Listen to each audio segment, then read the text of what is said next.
سورۃ القصص کی آیت نمبر 36 تا 42 تلاوت کی گئی ہے۔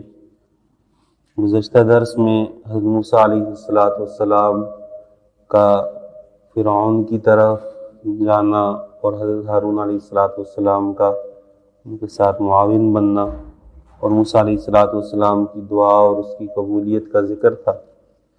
آج کے درس میں جو آیات پڑھی گئی ہیں اس میں موسیٰ علیہ السلام جب دعوت کے لیے تشریف لے گئے تو اس وقت فرعون نے وہاں جو باتیں کی، جو حرکتیں اس کی تھیں، قرآن نے ان کا ذکر کیا ہے۔ اور قرآن کریم کے الفاظ کو اگر دیکھا جائے اور مختلف مقامات پر، جیسے سورہ یونس میں گزرا یہ مضمون، اسی طرح سورہ نمل میں، سورہ طٰہٰ میں، پھر ان کو جوڑا جائے تو ہمارے زمانے کے بہت سارے اعتراضات وہ سامنے آتے ہیں، اور اس میں وہی ذہنیت ہے جو فرعون کی ذہنیت تھی۔ موسیٰ علیہ السلام دین کی دعوت دینے گئے، اس میں ان کا کوئی مفاد نہیں تھا، اللہ کا حکم تھا، پہنچانے گئے۔ فرعون نے اپنے لوگوں سے یہ کہا کہ یہ جو آئے ہیں یہ اپنی ہٹ دھرمی کے لیے آئے ہیں، حکومت کے لیے آئے ہیں۔ سورہ یونس میں ہے اجئتنا لتلفتنا عما وجدنا علیہ آباءنا وتکون لکم الکبریاء فی الارض، کیا یہ چاہتے ہو کہ تمہیں زمین میں بادشاہت ملے، ہماری زمین پہ قبضہ کرنا چاہتے ہو؟ آگے سورہ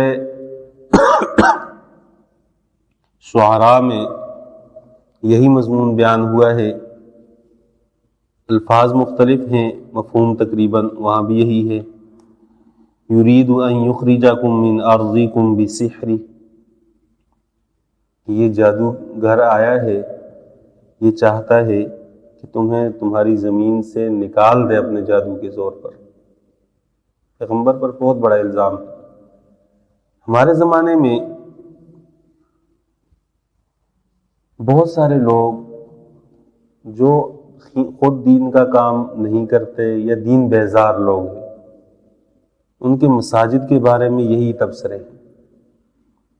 آپ سن لیں کسی سے، مسجد تو ویسے ہی بس یہ قبضے کی جگہ ہے، اور یہ تو مولویوں کے کھانے پینے کا ڈھنگ ہے۔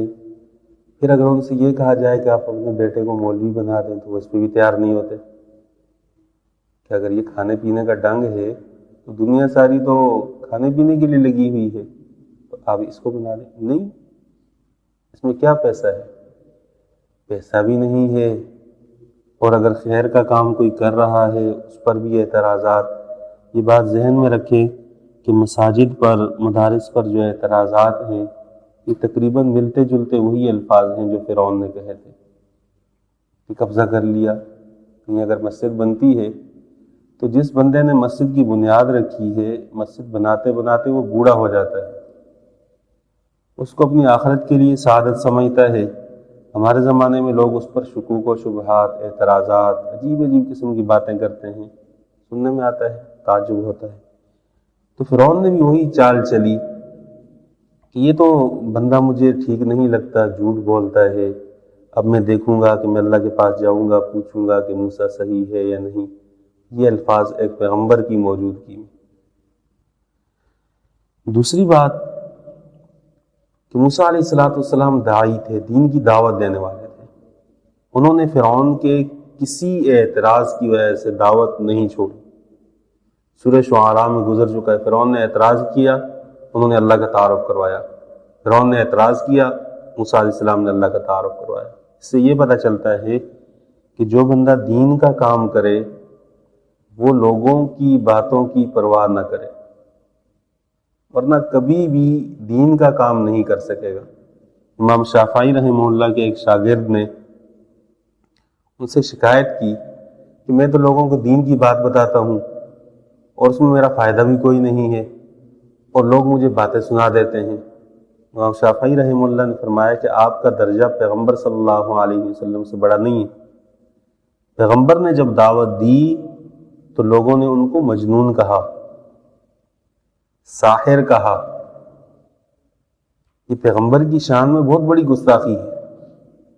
جب وہاں ہوا ہے تو جو دین کی دعوت لے کر اٹھے گا اسے یہ ذہن میں رکھنا چاہیے کہ ایک قلیل طبقہ، تھوڑے لوگ اس سے محبت کریں گے اور بہت سارے لوگ اس کو طعن و تشنیع کا نشانہ بنائیں گے، ان کی وجہ سے دین کی دعوت نہ چھوڑے۔ یہ پیغمبرانہ اسلوب ہے۔ تیسری اور آخری بات ان آیات میں یہ آ رہی ہے کہ اللہ کی عادت یہ ہے کہ اللہ تعالیٰ دنیا میں ڈھیل دیتے ہیں لیکن حدود سے نکلنے کسی کو نہیں دیتے، بالآخر پکڑ لیتے ہیں۔ فرعون نے اندھیر نگری بنائی ہوئی تھی، بچے قتل، فوجوں کی فوجیں چڑھائی، پھر لوگوں کے سامنے اپنی دولت کے انبار اور ان کے سامنے اپنی شان و شوکت کا اظہار۔ اللہ نے سب کچھ سمیٹ کر اس کی نظروں کے سامنے غرق کر دیا، ختم کر دیا، اور لوگوں کے سامنے اسے سمندر میں غرق کیا اور اس کو ایک عبرت کا نشان بنا دیا، اور آخرت میں بھی اس کے لیے سخت سزا ہے۔ تو دنیا اور آخرت دونوں میں وہ شخص خسارے میں رہے گا جو اللہ کے دین کے مقابلے میں کھڑا ہوگا، چاہے اس کے پاس جتنی بھی قوت ہو، جتنی بھی طاقت ہو۔ آپ حضرات الفاظ کا ترجمہ دیکھ لیں۔ فلما جاءہم موسیٰ بآیاتنا، جب آئے موسیٰ علیہ السلام ہماری نشانیاں لے کر، بینات، کھلی نشانیاں، قالوا ما ھذا الا سحر مفترا، تو فرعون کے جو حواری تھے انہوں نے کہا کہ یہ تو ایک جادو ہے جو گڑا ہوا ہے، وما سمعنا بہذا فی آبائنا الاولین، ہم نے اپنے پچھلوں میں تو یہ بات نہیں سنی، ہم تو عرصے سے آ رہے ہیں، زندگی گزار رہے ہیں، یہ تو کسی نے نہیں کہا کہ اللہ ایک ہے۔ وقال موسیٰ علیہ السلام نے فرمایا ربی اعلم بمن جاء بالہدی من عنده، اللہ خوب جانتا ہے کہ کون ہدایت لے کر آیا ہے اس کی طرف سے، ومن تکون له عاقبۃ الدار، اور جس کے لیے آخرت کا اچھا انجام ہوگا اللہ اس کو بھی جانتا ہے، انہ لا یفلح الظالمون، ظالم آدمی وہ کامیاب نہیں ہو سکتا۔ حدیث میں ہے کہ 3 چیزیں ایسی ہیں کہ اس پر قسم کھا سکتا ہوں، پیغمبر صلی اللہ علیہ وسلم نے فرمایا کہ بندہ دنیا میں ظلم کرے اور اللہ اس کو ویسے دنیا سے جانے دے، ایسا نہیں ہوگا، اس کا بدلہ اس کے ساتھ چکایا جائے گا دنیا میں۔ بندہ صدقہ کرے، مال گھٹ جائے، ایسا نہیں ہوگا۔ شیطان عام طور پر خوف دل میں ڈالتا ہے کہ صدقہ کریں گے تو مال گھٹ جائے گا، قرآن میں الشیطان یعدکم الفقر، فقر سے ڈراتا ہے۔ لیکن جب آخرت پر ایمان پختہ ہو تو پھر اللہ تعالیٰ بندے کی حفاظت کرتے ہیں اس طرح کے وساوس سے۔ تو بہت بڑا ظلم، باقی ظلم تو چھوٹے ظلم ہے، بہت بڑا ظلم ہے شرک، ان الشرک لظلم عظیم۔ یہ طبقہ شرک میں مبتلا تھا، فرعون نے اپنی طرف موڑا ہوا تھا۔ وقال فرعون نے کہا یا ایھا الملأ، اے میرے درباریوں، ما علمت لکم من الہ غیری، تمہارے لیے تو میں اپنے علاوہ کوئی معبود جانتا ہی نہیں ہوں۔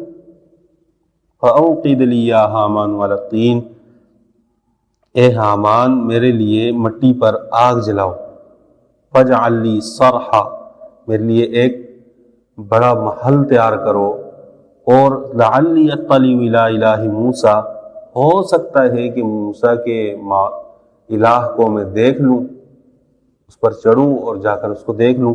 فإنی لأظنہ من الکاذبین، اور میں تو اس کو جھوٹا سمجھتا ہوں۔ مفسرین نے لکھا ہے کہ فرعون نے جو محل بنوایا اس کے لیے 50,000 معمار مستری وہ لگائے، اور اس کی بلندی اتنی زیادہ رکھی پختہ اینٹوں کا، اور مفسرین نے یہ بھی لکھا ہے کہ سب سے پہلے پختہ اینٹ کی بنیاد فرعون نے ڈالی تھی۔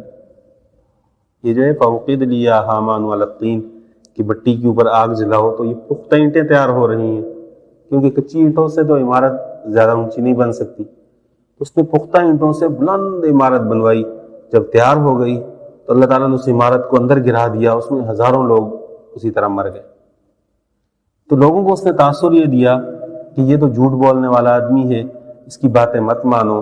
واستکبر هو وجنوده فی الارض بغیر الحق، ناحق فرعون نے اور اس کے لشکر نے دنیا میں اکڑ دکھائی، تکبر کیا۔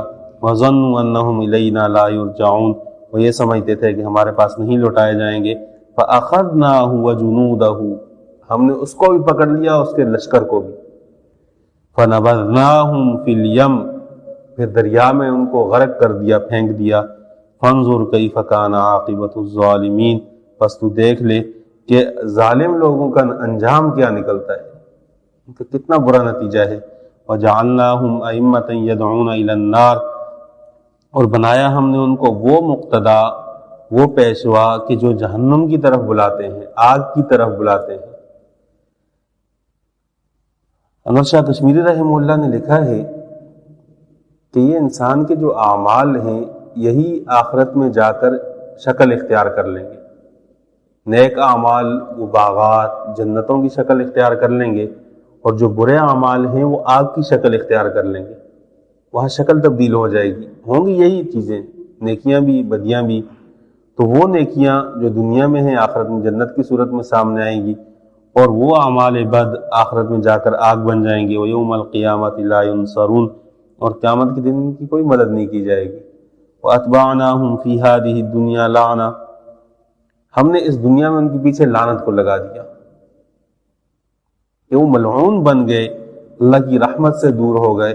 وَيَوْمَ الْقِيَامَةِ هُمْ مِنَ الْمَقْبُوحِينَ، اور قیامت والے دن وہ بگڑے ہوئے چہروں کے ساتھ ہوں گے۔ اہل جہنم کے بارے میں آتا ہے کہ ان کے چہرے سیاہ ہوں گے اور آنکھیں بالکل نیلی کر دی جائیں گی، جو دیکھنے میں انتہائی بدنما لگتی ہے، اور ان کو اس حالت میں پھر جہنم میں ڈالا جائے گا، اور وہ قیامت کا دن ہوگا، اس دن کسی کی کوئی سفارش ان کے کام نہیں آئے گی، جو اللہ کے دین کے مقابلے میں دین ایجاد کرتے رہے۔